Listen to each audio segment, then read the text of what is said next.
Greetings, ladies and gentlemen.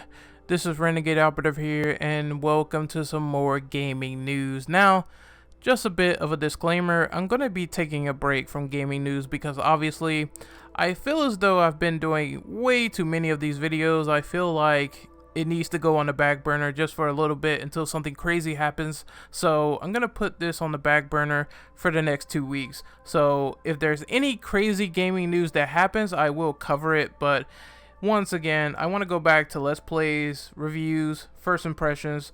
Just keep the core of the channel varied so you guys will enjoy everything I put out. I got a lot of stuff on the back burner that you will enjoy, but let's get right into this. Let's jump right in. So we're going to be talking about two topics today. We're going to be talking about our reactions to the PlayStation Plus lineup for February 2017, and we're going to be talking about that new PlayStation patch update that's coming out for the PlayStation 4, and we're going to give our detailed analysis and opinions on what is going down with that particular information. Now, we're going to start with the PlayStation Plus lineup, which is going to be pretty short for February 2017. I don't like it. Indies, yet again. Indies in the PlayStation Store, once again. It's very just boring at this rate. They keep pumping out the same stuff over and over again. Indies, and I know there's a audience for indie games. I understand that. I understand some indie games can be good. I understand this, but the only thing that really stands out that might appeal to a lot of people that might not have played this game is Little Big Planet 3. Then, Not a Hero, I mean, that game does look good. I might give it a try. But everything else, I don't even know about. I never heard of Star Wall. I never heard of Anna. I never heard of Ninja Seki DX. I never heard of Torque L for the PS Vita. I never heard of these games below, like, Not a Hero and Little Big Planet 3. So, once again, another disappointing month for PlayStation Plus. I mean, Sony has the tools to readily rectify this if they just put effort into their services. Maybe if they did more discounts centered around PlayStation Plus, then they can get more of a bottom line because more people are inclined to eat up stuff that is free and that is on sale. These indies ain't doing it for me. It doesn't appeal to me as a hardcore gamer who wants to see AAA and good indies blended together, who wants to have more of a variety when it comes to PlayStation Plus. I mean, you have a good catalog of games to put out on PlayStation Plus. Why are you not doing it? That's the question that everyone is asking. You have PS2 to PS4. You have these classic games that people really cared about in the past. You have platinum trophies put in some of them. Why not go back and update that library so more people can play those games? Why not tie that in with PlayStation Plus? Why is this so hard to understand and grasp when it comes to making PlayStation Plus good? I'm telling you, man, that price hike, it was all for naught. It was all for naught. You know, when you really think about it, the times and the complaints about PlayStation Plus has changed. Nowadays, everyone hates having PlayStation Plus. All you do is pay for games to play online. That's about it. Back then, if people complained, it was mostly about the infrastructure always going down or being hacked or some stuff like that. I mean, the infrastructure today is still wishy-washy, but it doesn't go down as much compared to the old days. But the old days, you had quality games that came out for free on PlayStation Plus. And remember, you could play your games free anytime online. There's no excuse. I just think that Sony doesn't know what to do with this service anymore, even though all the tools are on the table. Even though they can enhance PS2 to PS4 and make that readily better. People would buy those games at discounts if it was tied to PlayStation Plus.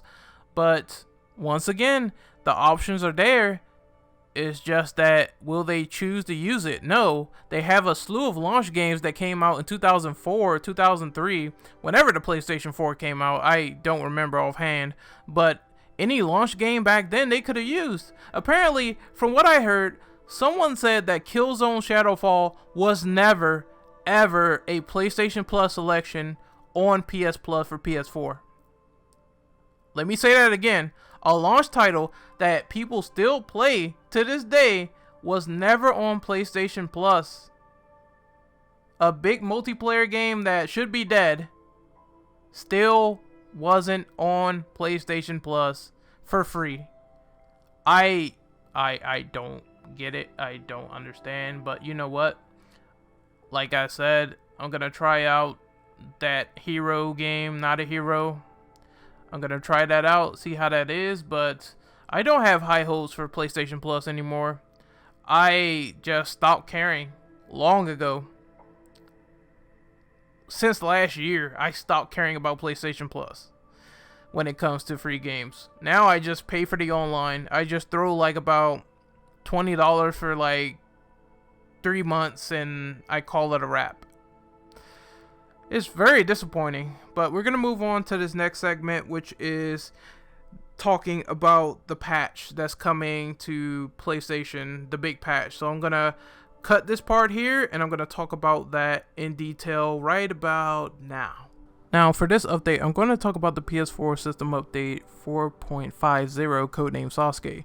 This was announced a while ago. I believe there was a beta sign up for this particular UI, so you can go ahead and sign up for that. I'm not sure if you can anymore, but I know I did before the signups ended. So I'm going to go in detail with all these features, and especially the boost mode. The boost mode is the most interesting feature for the PlayStation Pro that they announced for this also that you might not have known about. So I'm just going to go down the list and talk about each particular update that they have on the PlayStation blog.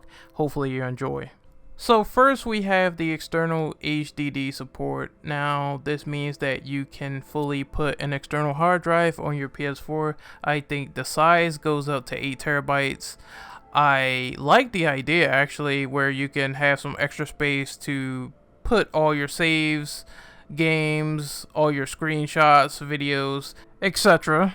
I think that would be a really good addition, but there are some reservations that come with this. Obviously, first of all, I don't think that the externals are great when it comes to thinking about stuff like the speed, and you can easily drop those things and damage them. So, I mean, obviously external hard drives are not great in certain areas, but in other areas they work perfectly. I had my external hard drive for years on my computer, so I do think that it's good to have the feature just in case, because the PlayStation, it does eat up a lot of space when it comes to video games. So now we have the custom wallpapers. Custom wallpapers are essentially what was on the PS3, where you can use your own wallpapers, your own JPEG or PNG pictures to put a wallpaper on the back screen of your PlayStation 4. Now, I'm wondering, will you still be able to use themes on this? Apparently you can. You have the option to dim the wallpaper. You have the option to put drop shadows on the text. So there will be some functionality of customizing it to the way you want, just like it was on the PS3 a little bit. So hopefully you can still change the colors and all that. And apparently you can still use screenshots from photo mode. And you can also use screenshots imported into Share Factory over into the background that you customize yourself, so you can sort of tidy it up or add things in to the picture that might be some stuff used in Share Factory. I like the fact that they're making the functionality of having a wallpaper much easier if you just want to capture a screenshot or edit it in Share Factory. So quick menu refresh, what this does is basically it's an improvement to make the quick menu more accessible. It covers less of the gameplay screen. You'll be able to access handy party features via online friends, like creating new parties, inviting friends, and joining parties without transitioning to a separate party app. I think that's pretty cool, especially if the goal is to keep you playing, not having these intrusive menus in the way while you're trying to navigate and get certain things going when it comes to parties and online matchmaking, when it comes to inviting your friends to said parties. I think that is very good to have. So now they have a simplified notifications list. As you are aware, if you are a PS4 owner, you will have game alerts, downloads, uploads, you will have notifications, stuff like that. All of these menus are essentially just all over the place. There's so many sub menus that it's absolutely crazy keeping track of everything. Everything has now been condensed to just one list so you can see it in a proper place. If you have notifications in general, that is pretty cool because you don't have to go to like about 5 or 6 menus. You could just see this one menu in the UI. And now they have the pop-up notifications being turned on or off, which is also a good thing because you don't want messages to constantly pop up while you're playing something. I can understand that. So next we have post on PlayStation Network activity feeds. Now you will be able to post directly into an activity feed, which appears in a variety of places across the console. This includes what's new. Under what's new, you'll see an option to post things like text, screenshots, and GIFs directly into your activity feed. You can also tag games or other users to make sure they don't miss your post, which is a great way to follow up with friends. I do think that's pretty good. The last two features, well, one of them is pretty meaningless because I really don't have much of an affinity for VR, so you can now view 3D Blu-ray movies in VR now.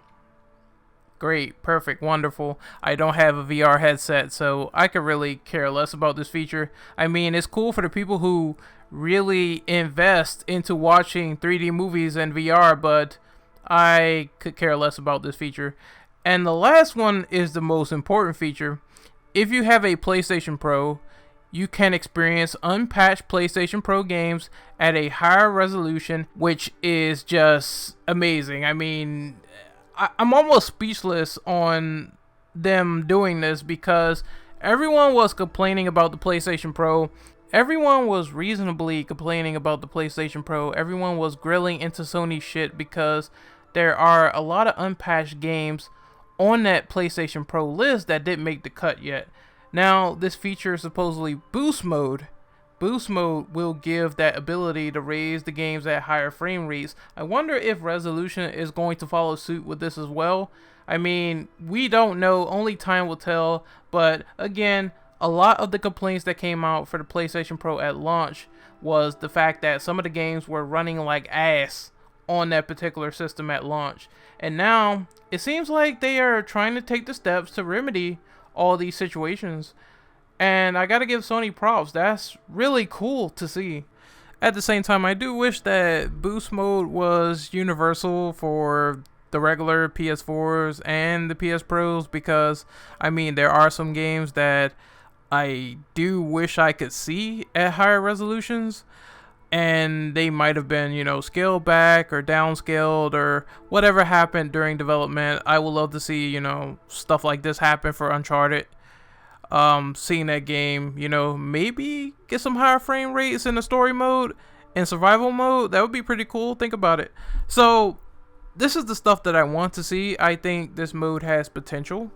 They could always just have another patch and do more creative things with it. So I think this is the test bed to see what works and what doesn't.